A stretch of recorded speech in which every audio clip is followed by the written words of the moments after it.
प्रधानमंत्री नरेंद्र मोदी की अध्यक्षता में केंद्रीय मंत्रिमंडल ने आपातकाल के 50 साल पूरे होने पर बैठक की। इसमें आपातकाल के दौरान संविधान की भावना को नष्ट करने के प्रयास का बहादुरी से विरोध करने वाले अनगिनत व्यक्तियों के बलिदान को याद किया गया और उन्हें सम्मानित करने का संकल्प लिया गया।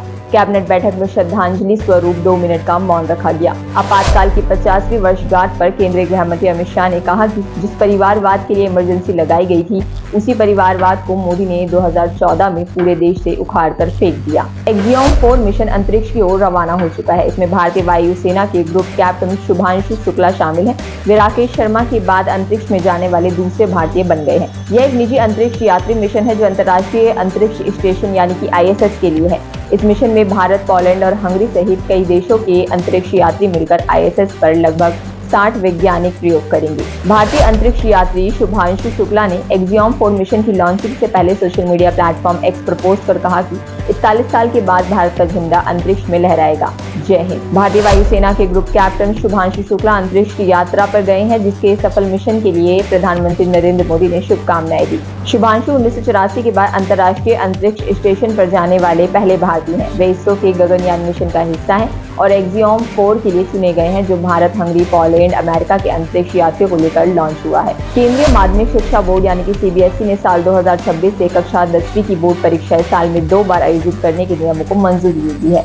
परीक्षा नियंत्रक संयम भारद्वाज ने इसकी पुष्टि की। CBSE के नए नियमों के अनुसार कक्षा 10वीं के छात्रों के लिए पहली बार बोर्ड परीक्षा में शामिल होना अनिवार्य होगा, जबकि दूसरी परीक्षा में बैठना वैकल्पिक रहेगा। JDU की पूर्व विधायक रेणु देवी कुशवाहा और जन अधिकार पार्टी नेता राघवेंद्र कुशवाहा ने RJD का दामन थाम लिया है। इस दौरान पार्टी नेता तेजस्वी यादव मौजूद रहे। उन्होंने दोनों नेताओं को पार्टी में स्वागत किया। केंद्रीय मंत्री अश्विनी वैष्णव ने कहा कि आज कैबिनेट बैठक में 3 बड़े फैसले लिए गए हैं। पुणे मेट्रो विस्तार के लिए 3,626 करोड़ रुपए दिए गए हैं। दूसरा, झारखंड का झरिया भूमिगत आग का बहुत पुराना मुद्दा है। इसके लिए 5,940 करोड़ का संशोधित मास्टर प्लान मंजूर किया गया है। आगरा में 111 करोड़ रुपए की लागत से अंतर्राष्ट्रीय आलू केंद्र स्थापित किया जाएगा। शिक्षा विभाग के अपर मुख्य सचिव डॉक्टर S सिद्धार्थ ने सभी जिलाधिकारी को पत्र जारी कर निर्देश दिया है। उन्होंने कहा है कि जब जिलों में ही ट्रांसफर किए गए शिक्षकों की स्थापना संबंधित समस्याओं के समाधान की व्यवस्था है, ऐसे में शिक्षकों को सीधे राज्य मुख्यालय आना ठीक नहीं। कांवड़ यात्रा 11 जुलाई से शुरू होने वाली है। ऐसे में डीजे संचालकों को दिशा निर्देश दिए गए हैं।